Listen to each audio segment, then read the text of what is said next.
വിജയ്ക്ക് പിന്നാലെ ധനുഷും രാഷ്ട്രീയത്തിലേക്കെന്ന് സൂചന. ആൾക്കൂട്ടം മാത്രമാകാതെ ക്ഷേമപ്രവർത്തനങ്ങളിൽ സജീവമാകാൻ ആരാധകർക്ക് നിർദ്ദേശം. ചുറ്റുമുള്ള കുടുംബങ്ങളുടെ ആവശ്യങ്ങളിൽ സഹായിക്കണമെന്നും നിർദ്ദേശം. രക്തദാന ക്യാമ്പിലെ ധനുഷിന്റെ പ്രസംഗമാണ് ഇപ്പോൾ ചർച്ചയാകുന്നത്. அந்த யூனிட்டிக்கு ஒரு பவர் இருக்கு. அந்த பவரை நீங்க பாசிட்டிவான வழியில கொண்டு போகணும். அந்த பவருக்கு நீங்க ஒரு பர்பஸ் கொடுக்கணும். சும்மா சந்திச்சோம், போட்டோ எடுத்தோம், ஆடியோ லான்ச்ல பார்த்தோம், இந்த மாதிரி பிறந்த நாள் அன்னைக்கு பார்த்தோன்னு அப்படியே விட்டுறாம நீங்க எல்லாரும் சேர்ந்து இன்னும் நிறைய நலத்திட்டங்களை செய்யணும். உங்க ஏரியால, உங்க தெருல, உங்க பக்கத்து வீட்டுல, எதிர் வீட்டுல யாருக்கு என்ன தேவைங்கிறத புரிஞ்சு நீங்க எல்லாரும் சேர்ந்து கை கோர்த்தீங்கன்னா உங்களால முடியும். உங்களால முடிஞ்ச நல்லதை நீங்க கண்டிப்பா பண்ணணும்.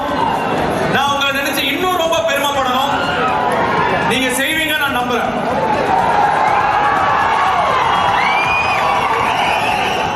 അതിൽ പാലോട് വിവരങ്ങളുമായി ചേരുകയാണ്. അതിൽ തമിഴിലെ സൂപ്പർ സ്റ്റാറുകൾക്ക് രാഷ്ട്രീയ മോഹം അത്ര വിരളമായ ഒന്നല്ല. പട്ടികയിലേക്ക് ധനുഷ് കൂടി വരികയാണോ?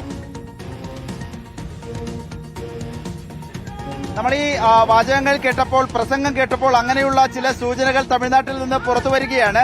ആരാധകർ സംഘടിപ്പിച്ച രക്തദാന ക്യാമ്പിലാണ് ധനുഷിന്റെ ഈ പ്രസംഗം. സിനിമാ ആഘോഷങ്ങൾക്കപ്പുറം ക്ഷേമ പ്രവർത്തനങ്ങളിൽ സജീവമാകാൻ പ്രവർത്തകർക്ക് ആഹ്വാനം നൽകുകയാണ് ധനുഷ്. പറഞ്ഞ വാചകങ്ങൾ ഇങ്ങനെയാണ്: ഒരിടത്ത് നിരവധി പേർ ഒത്തുചേർന്നിരിക്കുന്നു. ജന്തർ മന്ദിറിലെ സമരത്തെയാണ് സൂചിപ്പിക്കുന്നത്. ഇത്തരമൊരു ഐക്യത്തിന് വലിയ ശക്തിയുണ്ട്. ഒരു ലക്ഷ്യത്തിനായി നമുക്ക് ഈ ശക്തിയെ ഉപയോഗിക്കണം. ഓഡിയോ ലോഞ്ചിനും മീറ്റപ്പിനും അപ്പുറം ക്ഷേമ പ്രവർത്തനങ്ങളിൽ ശ്രദ്ധ കേന്ദ്രീകരിക്കണം. നിങ്ങളുടെ പ്രദേശത്തെ ആളുകൾക്ക് അവരുടെ ആവശ്യങ്ങൾ അറിഞ്ഞ് അത് സാധിച്ചു കൊടുക്കുന്ന രീതിയിൽ ക്ഷേമ പ്രവർത്തനങ്ങൾ വ്യാപിപ്പിക്കണം എന്നുള്ളതാണ് നിർദ്ദേശമായി, ആഹ്വാനമായി പ്രവർത്തകർക്ക്, ആരാധകർക്ക് നൽകുന്നത്. ഇതിൽ ഏറ്റവും സമാനതകളുള്ളത് വിജയും ഇതിനു മുൻപ് വിജയ് വെട്രിക്കഴകം രൂപീകരിക്കുന്നതിന് മുമ്പ്, TVKക്ക് മുമ്പ് സമാനമായ ആരാധകരുടെ ഒരു കൂട്ടമാണ് രൂപീകരിച്ചിരുന്നത്. വിജയ് മക്കൾ ഇയക്കം എന്ന പേരിലായിരുന്നു ആരാധകരുടെ സംഘടന ഉണ്ടാക്കുകയും സമൂഹ പ്രവർത്തനങ്ങളിൽ അവരെ ശക്തമായി ഇടപെടിക്കുകയും ചെയ്തിരുന്നത്. ഇപ്പോൾ ഇതാ സമാനമായി തന്നെ ഒരു ആഹ്വാനം ധനുഷിന്റെ ഭാഗത്തു നിന്ന് വരുന്നു. ധനുഷ് പിന്നാലെ രാഷ്ട്രീയത്തിലേക്ക് വരുമോ എന്ന ചോദ്യങ്ങൾ ഉയരുകയാണ്. വന്നേക്കുമെന്ന സൂചനകൾ ശക്തമാക്കുന്നതാണ് ഈ പ്രതികരണവും ഈ പ്രസംഗവും. ശരി, അതിൽ പാലോടാണ് വിവരങ്ങൾ നൽകിയത്. ധനുഷിന്റെ പ്രസംഗമാണ് ഇപ്പോൾ വലിയ തോതിൽ ചർച്ചയാകുന്നത്.